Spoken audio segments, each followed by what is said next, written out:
शाङ्गजननं सन्नैकतीर्थाटनं दुष्कर्मोपशमं च साधुशरणं सद्धर्मसंस्थापनं हिंसावर्जितभूरियज्ञकरणं मूर्तिप्रतिष्ठापनम् आर्य स्थापनमक्षराख्य गमनं सत्संगी सजीवनम।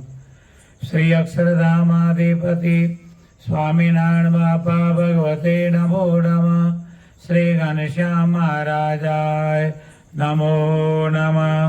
श्री हरे कृष्ण महाराजाय नमो नमः। श्री सहजानंद स्वामी महाराजाय नमो नमः। श्री बापा श्री भगवते नमो नमः। श्री सद्गुरुभ्यो नमो नमः। श्री स्वामीनारायण गादि आद्याचार्य प्रवर धर्मधुरंधर सनातन धर्म सम्राट परम कल्याणकारी जीवन प्राण स्वामी बापा भगवते नमो नमः। सदाय प्रगट અને પ્રત્યક્ષ સર્વાવતારી સર્વોપરી શ્રી સ્વામિનારાયણ બાપા, આપણા ગોપાળ બાપા, નિર્ગુણ બાપા, ઈશ્વર બાપા, શ્રી સ્વામિનારાયણ ગાદીના આદ્ય આચાર્ય પ્રવર ધર્મ ધુરંધર સનાતન ધર્મ સમ્રાટ परम कल्याणकारी जीवन प्राण स्वामी बापा, सद्धर्म रत्नाकर सनातन धर्म संरक्षक विश्व वात्सल्य महोदधि वेद रत्न प्रेम मूर्ति आचार्य स्वामी जी महाराज, ज्ञान महोदधि वर्तमान आचार्य स्वामी जी महाराज, पूजनीय संतो सत्संगी बंधुओं, गुरु पूर्णिमा એ પ્રસંગ આપણે બધા જ ગઈકાલે ધામધૂમથી મણિનગર ધામમાં સાથે મળીને ઉજવ્યો। આપણા ગુરુદેવ જીવનપ્રાણ સ્વામી બાપા જ્યારે આ લોકમાં મનુષ્ય રૂપે દર્શન આપતા હતા તે સમયને પણ સ્વામી બાપાએ મણિનગર ધામમાં 3 સમયા ફરજિયાત બધા એકત્ર થઈને કરવાના એવી સ્વામી બાપાએ સર્વ સત્સંગમાં આજ્ઞા કરી અને તે અનુસાર ફાગણ સુદ ત્રીજ ઘનશ્યામ પ્રભુનો પાટોત્સવ, ગુરુ પૂર્ણિમા અને આપણા ગુરુદેવ જીવનપ્રાણ સ્વામી બાપાનો પ્રાગટ્ય દિન, આ 3 ઉત્સવમાં બાપા કે કોઈને આમંત્રણ આવે કે ન આવે, ઘનશ્યામ મહારાજ તરફથી બધાને ફરજિયાત મણિનગર ધામમાં પધારવાનું આમંત્રણ। એ ન્યાયે આપણે બધા જ ગુરુ પૂર્ણિમા ઉજવી, ગુરુ પૂજન સામાન્ય રીતે આપણે બધા એકત્ર થઈએ, ગુરુના ચરણે એક શ્રીફળ મૂક્યો, સાકર મૂકી, હાર પહેરાવ્યો એટલે માની લીધું કે ગુરુનું પૂજન થઈ ગયું। બધાની માનસિક સ્થિતિ આ જ હોય, પૂજન કરવું એટલે શું? હાર ફેરવવાનો, એક શ્રીફળ મૂકવાનું, સાકર મૂકવાની, એટલે માને કે આપણે ગુરુ પૂજન થઈ ગયું। પણ ખરેખર ગુરુ પૂજન કેને કહેવાય? તો આપણા જીવનની અંદર જેમ આપણે ગુરુ પૂર્ણિમાના દિવસે વાત કરી હતી, પેરિયા સ્વામી 60 વર્ષના દાદા દરેક બાળકોને જે બાળકો આવે, દાદા મારે હિન્દીનું પેપર આપવો છે, પેન નથી, દાદા કે લે આ પેન લઈ જા, લકી પેન છે, 100 માંથી 100 માર્ક લાવજે, અને દાદા પેન આપતા આવે, 10 રૂપિયાની એક પેન, અને દાદા બધાને પેન આપતા। દીકરા છોકરાઓ એમ કે દાદા પૈસા, તો કે પૈસા પછી પેલું તારું રિઝલ્ટ આવે ત્યારે કહેજે કેટલા માર્ક આવ્યા, પછી પૈસાનું કહેજે। અને આમ કરતા કરતા કરતા 3,000 છોકરાઓ પેન લઈ ગયા. કોઈએ દાદાને પૈસા આપ્યા નહીં. દાદા કે તમારું માર્ક આવે, કેટલા માર્ક આવે કેવા આવજો, પછી પેનના પૈસા જોઈશું. પણ કોઈ પાછા દાદાને પોતાના માર્ક કેટલા આવ્યા, કેટલા ટકા આવ્યા, કોઈ કહેવા આવ્યો નહીં. અને આમ કરતા કરતા દાદા 80 વર્ષના ઘરડા થઈ ગયા. અને બરોબર તેવા સમયમાં એક વ્યક્તિ સૂટ બૂટમાં સજ સરસ મજાની લક્ઝરીઝ કાર, મર્સિડીઝ કાર લઈને આવ્યો. અને દાદા જ્યાં પોતાનું પાથરણું પાથરીને પેનો નાખીને બેઠા હતા ત્યાં આવી અને એ વ્યક્તિએ સરસ મજાનો ગુલદસ્તો દાદાને આપ્યો.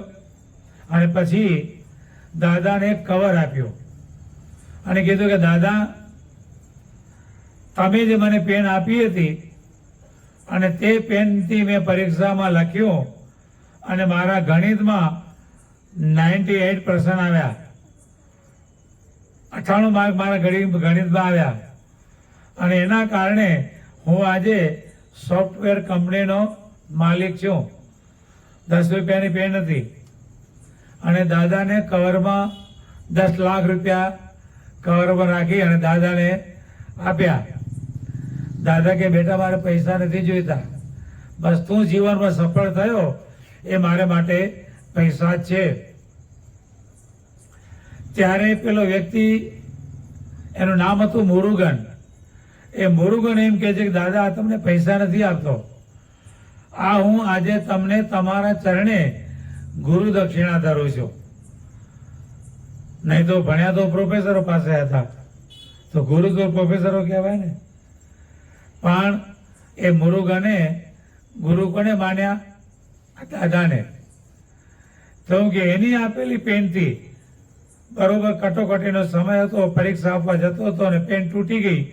રસ્તામાં જતા જતા હવે ઘરે પેન લેવા જાય તો શું થાય? અને એવા સમયમાં દાદાએ પેન આપી અને એનાથી પેપર લખ્યું. અને 18 વર્ષ પછી એ પાછો દાદા પાસે આવ્યો ત્યારે 10 લાખ રૂપિયા લઈને આવ્યો. દાદાને 10 લાખ રૂપિયા આપ્યા.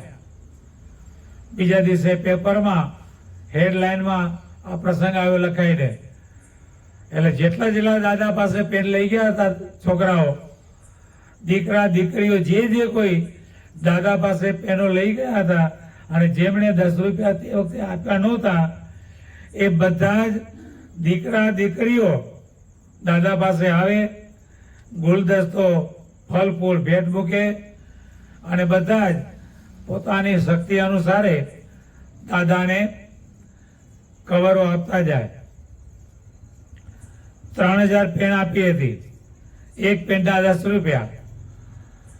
કેટલા રૂપિયા થયા? 30,000 રૂપિયા થયા.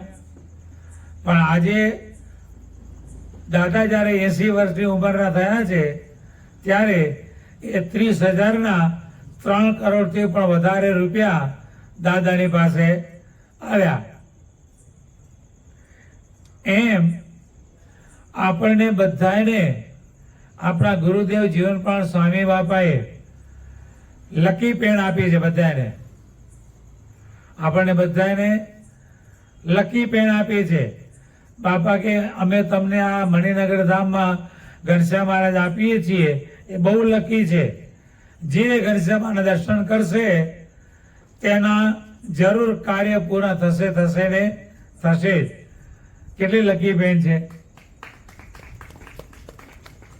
સાહેબ બાપે અમે તમને સ્વામિનારાયણ ગાદી આપી, બહુ જ લકી ગાદી છે. જે એના આશ્રિત થશે તેનો આ ને આ જન્મે આત્યંતિક મોક્ષ થશે ને થશે જ.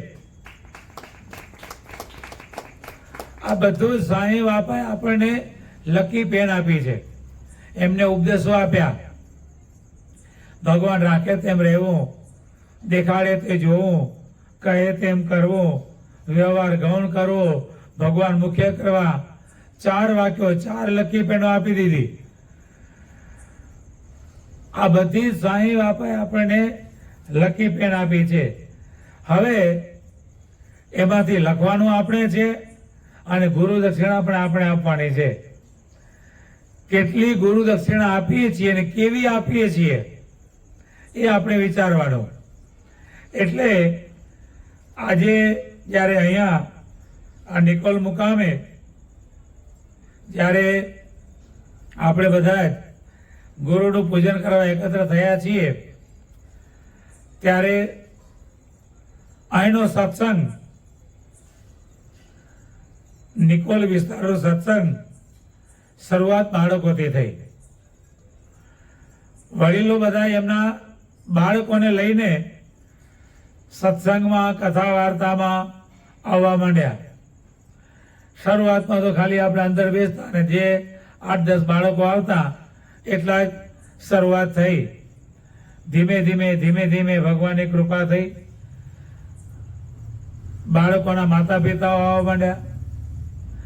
બાળકોના માતા પિતાઓને સત્સંગનો ગુણ આવ્યો કે અમારા બાળકો આ કેન્દ્રમાં જાય છે, સારા ગુણ શીખે છે, પૂજા કરતા શીખ્યા, તિલક ચાંદલો કરતા શીખ્યા. જે બાળકો બધા આવતા હતા એ દરેક બાળકોના ઘેર ઘેર ભગવાન પધાર્યા, સંતો પધાર્યા અને એના કારણે એ ઘર પણ પાવન થયા, પવિત્ર થયા, અક્ષરધામ તુલ્ય થયા. એટલે બાળકોમાં જે સંસ્કાર પડ્યા અને એનાથી આ સત્સંગ ધીમે ધીમે ખીલ્યો. એટલે દરેકને પોતાના બાળકોમાં સંસ્કાર આપવા જોઈએ. સાંઈ બાબા દ્રષ્ટાંત આપે છે, એક ગુરુ પોતાના શિષ્ય સાથે ગામડે ગામડે ઘેર ઘેર જઈ અને ભિક્ષા માગતા હતા.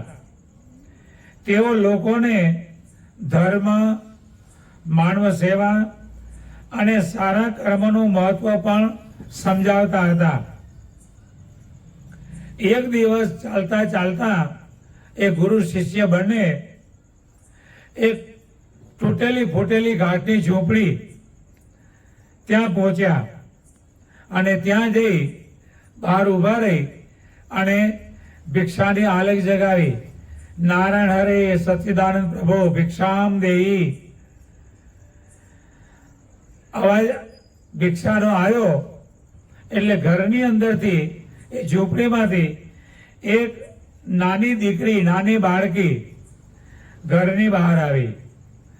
તેમણે ગુરુને પ્રણામ કર્યા અને બોલી કે બાબા, અમે ખૂબ ગરીબ છીએ, અમારા ઘરમાં એવું કાંઈ નથી જે હું તમને આપી શકું, માટે મારા ઉપર રાજી રહેજો અને કૃપા કરી અને આગળના ઘર પ્રત્યે જાઓ. આ બાળકીના નિર્મળ હૃદયના, સાચા હૃદયના શબ્દો સાંભળી અને પેલા ગુરુદેવ હસતા હસતા એમ બોલ્યા કે દીકરી,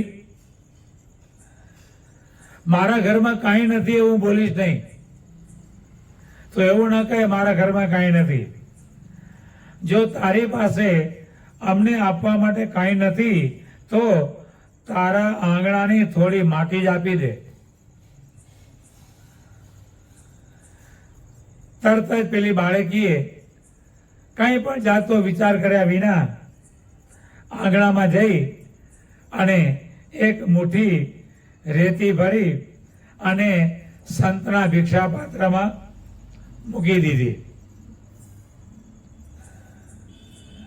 અને પ્રસન્ન થઈને ગુરુજીએ તેમને આશીર્વાદ આપ્યા અને પોતાના રસ્તે ગુરુ શિષ્ય બંને આગળ વધ્યા. થોડે દૂર ગયા પછી શિષ્ય ગુરુને પૂછ્યું, ગુરુદેવ,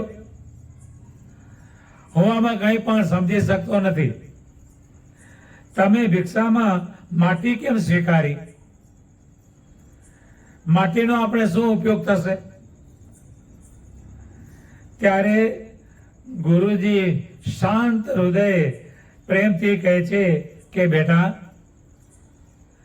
તને આ માટી દેખાય છે, દીકરીએ જે આપણને આપ્યું એ તને માટી દેખાય છે, પણ હું એ માટીની અંદર એ નાની દીકરીના સંસ્કાર જોઈ રહ્યો છું. તને ભલે માટી દેખાય છે, પણ ગુરુજી કહે છે કે મને આ માટીમાં નાની દીકરીના સંસ્કાર દેખાય છે. આજે તે દીકરી બહુ નાની છે. જો આજે તેને કોઈની મદદ કરવાની ના પાડતા શીખવા મળી ગયું તો ભવિષ્યમાં પણ તે બીજાને મદદ કરી શકશે નહીં.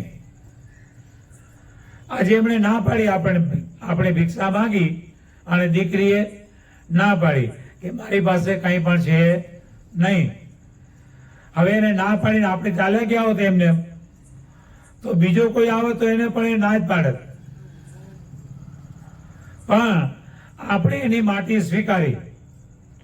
ગુરુજી કીધું કે ભાઈ તારે પાસે કાંઈ ના હોય તો કાંઈ વાંધો નહીં, તારા ઘરના આંગણામાં જે માટી પડી છે ને એ માટી અમને આપી દે. આ ગુરુજી આવા શબ્દો કીધા એના કારણે એ દીકરીના હૃદયમાં આપવાનો ભાવ તો જાગ્યો ને. નાનપણથી એના હૃદયમાં કોઈને પણ આપવાનો ભાવ જાગ્યો. એટલે ગુરુજી કહે છે કે આ એનામાં સંસ્કાર આવ્યા. આમ કહીને ગુરુજી આગળ કહે છે આજે તેણે પોતાની શક્તિ અનુસારે કંઈક આપવાનો પ્રયાસ કર્યો છે. ભલે તે ફક્ત એક મુઠ્ઠી માટી જ હોય, પણ તેના મનમાં દાન અને સેવાની ભાવનાનું બીજ રોપાઈ ગયું છે. જ્યારે તે દીકરી મોટી થશે અને તેની પાસે ધન સંપત્તિ હશે ત્યારે આ જ ભાવના તેને જરૂરિયાતમંદોની મદદ કરવા માટે પ્રેરિત કરશે. અહીંયા ભગવાન આપણને ઉપદેશ આપે છે. જે મનુષ્ય આપણી પાસે કંઈ પણ માગવા આવે, ગરીબ છે માગવા આવે અને આવીને એમ કે ભૂખ્યો છું મને જમવાનું આપો, એટલે સામાન્ય આપણા સમાજમાં એવું ચાલે, કોઈ પણ માગવા આવે એટલે આપણે શું કરીએ છીએ? પૈસા આપી દઈએ છીએ, લે ખાઈ લેજે. માણસ શું કરે?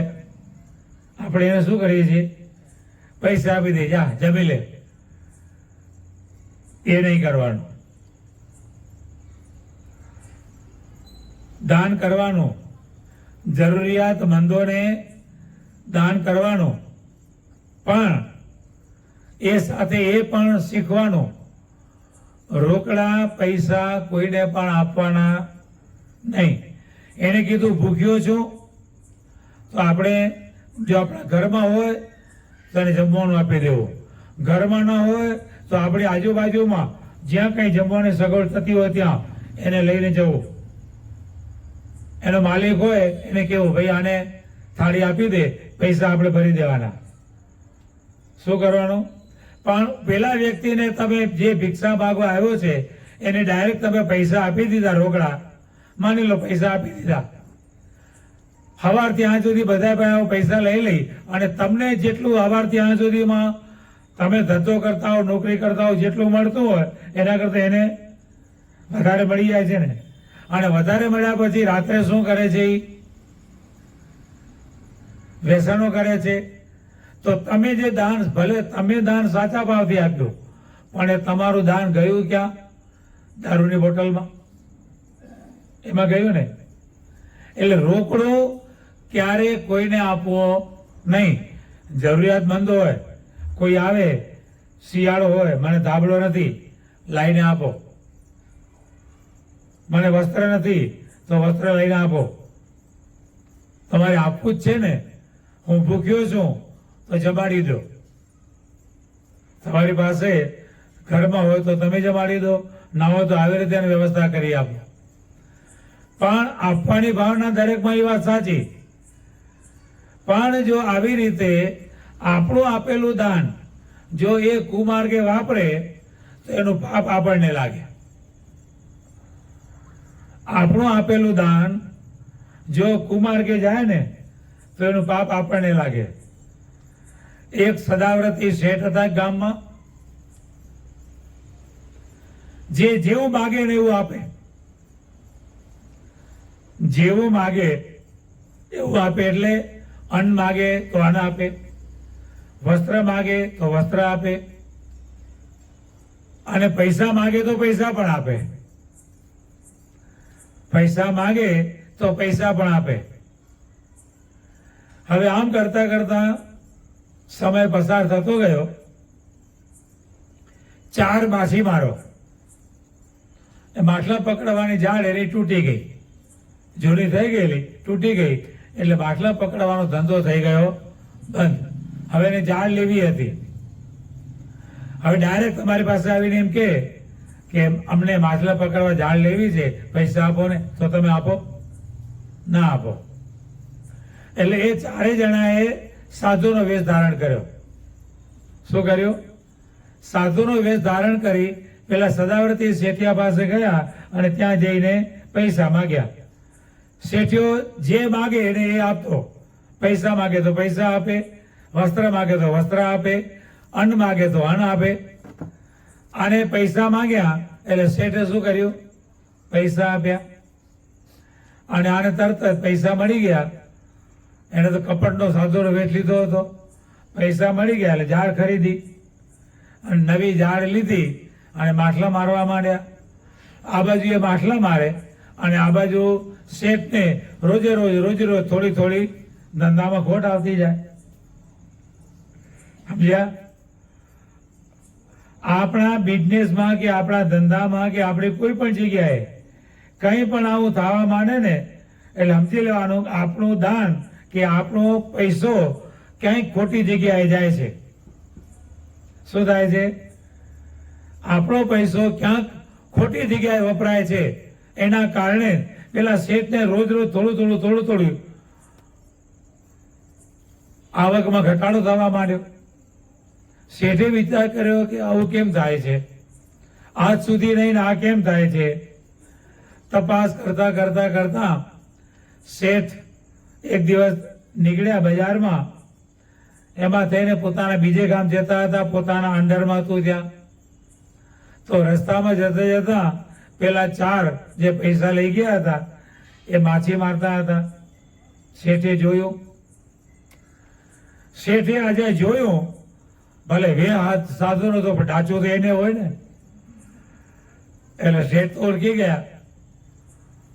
શેઠને તરત જ પોતે સાચા હતા આટલું જ દાન એનું કુમાર્ગે ગયું. એટલે ભગવાનની ઈચ્છાથી શેઠને તરત જ એમ થયું કે આ મારા આપેલા દાનથી આ પાપ કરે છે, માટે મને આ ખોટ આવે છે. એટલે તરત જ એમણે પોતાના નોકર દ્વારા એ ઝાડ લઈ લીધી અને ત્યાં હળગાવી નાખી. અને પેલા જે 4 જણા હતા એને પોતાના ગામમાં લઈ ગયા અને 4 જણાને નોકરીએ અપાવી દીધી કે હવે તમારે આ પાપનો ધંધો કરવાનો નહીં, અને આ તમે નોકરી કરો તો એમાંથી તમારું ગુજરાન ચાલશે. અને આ જે થઈ ગયું એટલે વળી પાછી શેઠની ચડતી થઈ ગઈ. એટલે હંમેશા દાન કરવું ભગવાને આપણને શીખવાયું. કોઈ પણ આપણે ત્યાં અભ્યાગત આવે તો એને જમાડવો. અન્ન વસ્ત્રાધિકે કરીને પૂજવો. ભગવાને શિક્ષાપત્રમાં લખ્યું. દ્રવ્ય આપ્યું એવું નથી લખ્યું. શિક્ષાપત્રમાં મહારાજે શું લખ્યું? યોજનાર્થી કોપી માનવ આદરા થતું સંભાવ્યો દાન્ય નાનસ્ય શક્તિ. કોઈ પણ અન્નાર્થી તમારા આંગણે આવે તો એને અન્નદાન અથવા તો વસ્ત્રદાન તેને કરીને એની સેવા કરવી, એને આપવું. દ્રવ્ય આપવું ભગવાન નથી લખ્યો, કારણ કે દ્રવ્ય ક્યારેક આવું કુમાર્ગે વપરાય. એટલે અહીંયા ગુરુ શિષ્ય 2 જણા આવી રીતે કહે છે, આજે આપણે દીકરીની માટી લીધી તો કાલે એની પાસે જયારે ધન સંપત્તિ આવશે ત્યારે એ પણ આપતા શીખશે. શિષ્યને ગુરુની વાત સમજાઈ ગઈ. તેને અહેસાસ થયો કે સારા સંસ્કાર બાળપણથી જ આપવામાં આવે છે. નાની ઉંમરે શીખેલી આદતો જ આગળ જતા વ્યક્તિના સ્વભાવનો ભાગ બની જાય છે. બાળકોને બાળપણથી જ દયા, સેવા, સહયોગ, સારા કાર્યો માટે પ્રેરિત કરવા જોઈએ. નાની નાની સારી આદતો જ તેમને ભવિષ્યમાં સારા માણસ બનાવે છે. નાનપણથી જ બાળકોને સારી આદતો પડાવી હોય તો એ ભવિષ્યમાં એને સારા માનવ બનાવે છે. બાળકોનું મન છે ને કાચી માટી જેવું હોય છે. બાળપણમાં જે આદતો પાડવામાં આવે છે તે આખી જિંદગી સાથે રહે છે. તેથી તેમને નાની ઉંમરથી જ બીજાને મદદ કરવા, સન્માન આપવા અને સહયોગ કરવાની શીખ આપવી જોઈએ. ઘણા બધા ભક્તો પોતાના બાળકોને લઈ મંદિરમાં દર્શન કરવા આવે ત્યારે પોતાના ખિસ્સામાંથી પૈસા કાઢી અને બાળકને આપે, દીકરાને આપે, દીકરીને આપે કે લે બેટા ભગવાનના ગલામાં નાખ. એના હાથે ડકાવે. શું કરે? હાવ નાનો બાળકો પોતે તેડેલો હોય તો પણ એનો હાથ પકડીને આમ લાંબો કરે ને. કેમ? નાનપણથી બાળકોને આવા સંસ્કાર મળે. દાનનો અર્થ ફક્ત પૈસા આપવા એ નથી. કોઈને મદદ કરવી, કોઈના માટે સમય આપવો, અત્યારે આ બહુ જરૂર છે. સમય આપવો એ અત્યારે તમારા ઘરડા મા બાપો તમારી પાસેથી કોઈ પણ જાતની પૈસાની મદદ નહીં માગશે, પણ અત્યારે તમારા ઘરના દાદા દાદી માતા પિતા ફક્ત તમારી પાસેથી સમય માગે છે. શું માગે છે? બીજું કાંઈ નથી જોઈતું. 24 કલાકમાં 15-20 મિનિટ દાદા દાદી, મમ્મી પપ્પા એની જોડે બેસો, પ્રેમથી વાતચીત કરો, એને પૂછો કેમ છે બાપુજી, કેમ છે દાદા. બસ એને આ જોઈએ છે.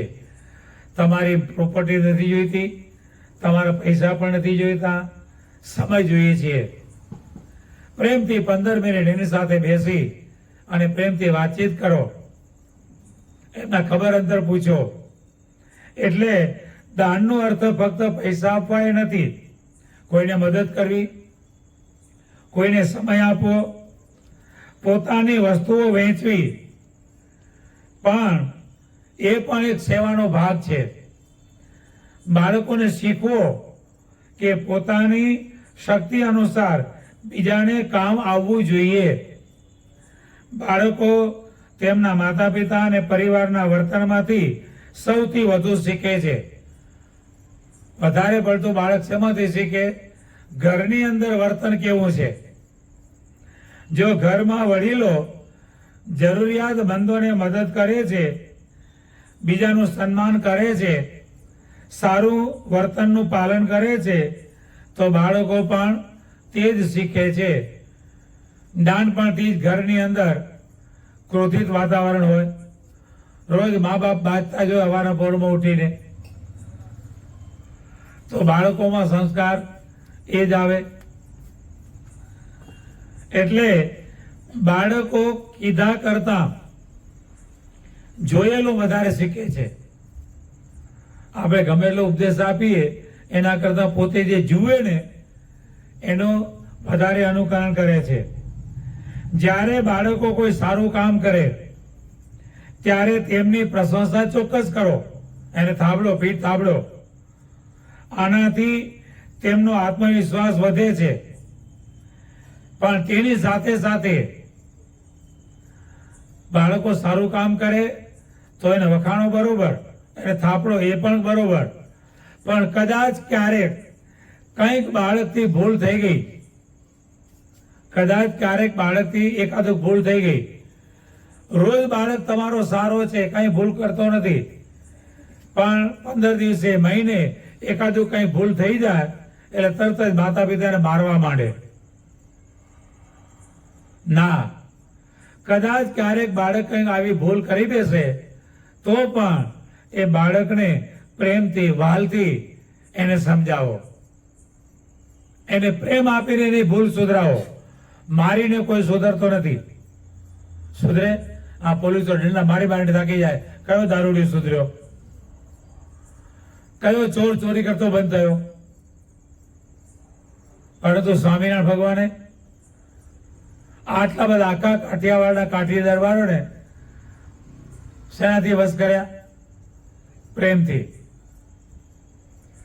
એટલે બાળક કદાચ કંઈક ભૂલ થઈ જાય, બાળક છે ભૂલે ના ભૂલે ભગવાન. બાળક શું આપણે જવાની ભૂલી જઈએ, એટલે ઘરડા બુઢા ભૂલી જાય, ભૂલ થાય.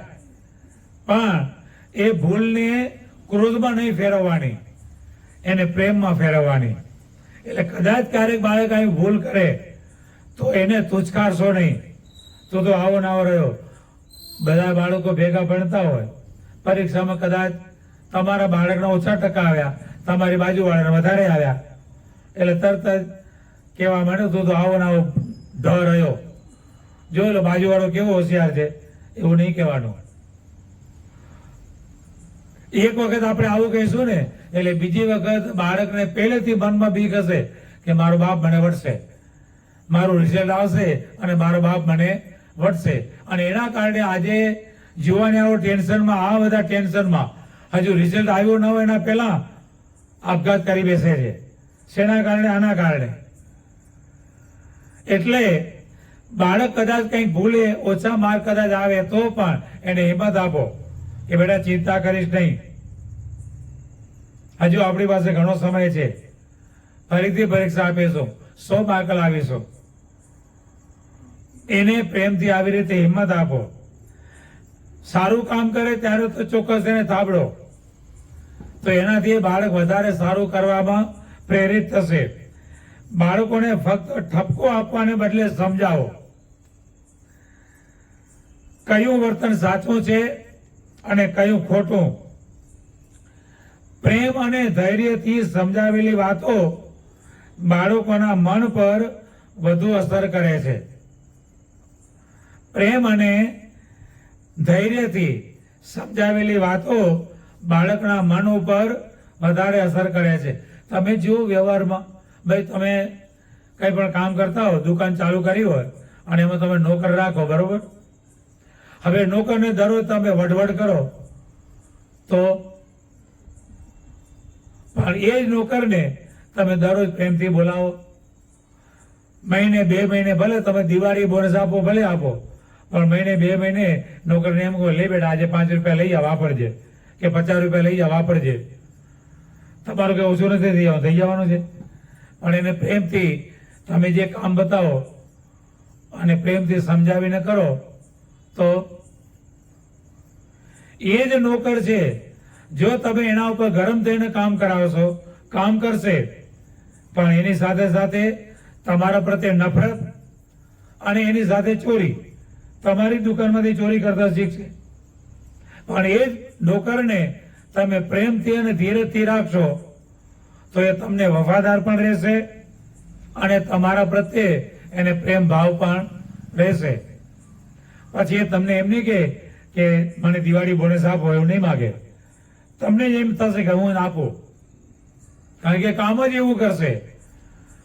અને ઓલો નફરત વાળો, જેના હૃદયમાં તમારા પ્રત્યે નફરત છે, એ કામ જ એવું કરશે કે તમને આપવાની ઈચ્છા જ નહીં થાય. કદાચ એ દિવાળી બોનસ માગશે ને તો તમે તને શું આપવું, કામ તો કરતો નથી, એમ જ કહેશો. એટલે પ્રેમ અને ધૈર્યથી જે આપણે વાત કરીએ છીએ એ વધુ અસર કરે છે. બાળકોને કહો કે દરેક વ્યક્તિની પરિસ્થિતિઓ અલગ અલગ હોય છે. બીજાની મુશ્કેલીઓને સમજવી અને તેની મદદ કરવી એ જ માનવતાની ઓળખ છે. માટે સાંઈ બાપા આપણને બધાને એ આપણા ગુરુનું પૂજન આપણે કરવું છે તો પૂજન આપણે આ રીતે કરવાનું. આ જે વાત કરી એ બધા સંસ્કારો આપણામાં અને આપણા બાળકોમાં આ નાનપણથી સંસ્કારો પ્રેરી અને આપણે બધા ગુરુના ચરણે આપણી પુષ્પાંજલિ, પ્રેમાંજલિ આપણે ગુરુના ચરણે મૂકીએ તો ખરેખર ગુરુ પૂજન કર્યું કહેવાય. આવું ગુરુ પૂજન આપણે બધા સાથે મળી એક દિવસ નહીં પણ કાયમને માટે જ્યાં સુધી ભગવાન આપણને આ દેહમાં રાખે ત્યાં સુધી આપણે આ ગુરુ પૂજન કરતા રહીએ અને ભગવાન બાપા સાંઈ બાપાએ આપેલા સંસ્કારો તેને આપણા જીવનમાં અને આપણા સંતાનોના જીવનમાં વધુને વધુ દ્રઢ કરાવતા રહીએ એવી ભગવાન બાપા સાંઈ બાપા આપણા સર્વને દિવ્ય શક્તિ ભક્તિ આપે એટલી પ્રાર્થના કરી મારી વાણીને વિરામ આપું છું. બોલો અક્ષરધામના અધિપતિ સ્વામિનારાયણ બાપાની જય, ઘનશ્યામ મહારાજની જય, હરે કૃષ્ણ મહારાજની જય, સહજાનંદ સ્વામી મહારાજની જય, બાપા શ્રીની જય, સદગુરુઓ શ્રીની જય, સ્વામિનારાયણ ધર્મ ધુરંધર સનાતન ધર્મ સમ્રાટ પરમ કલ્યાણકારી જીવન પ્રાણ સ્વામી બાપાની જય.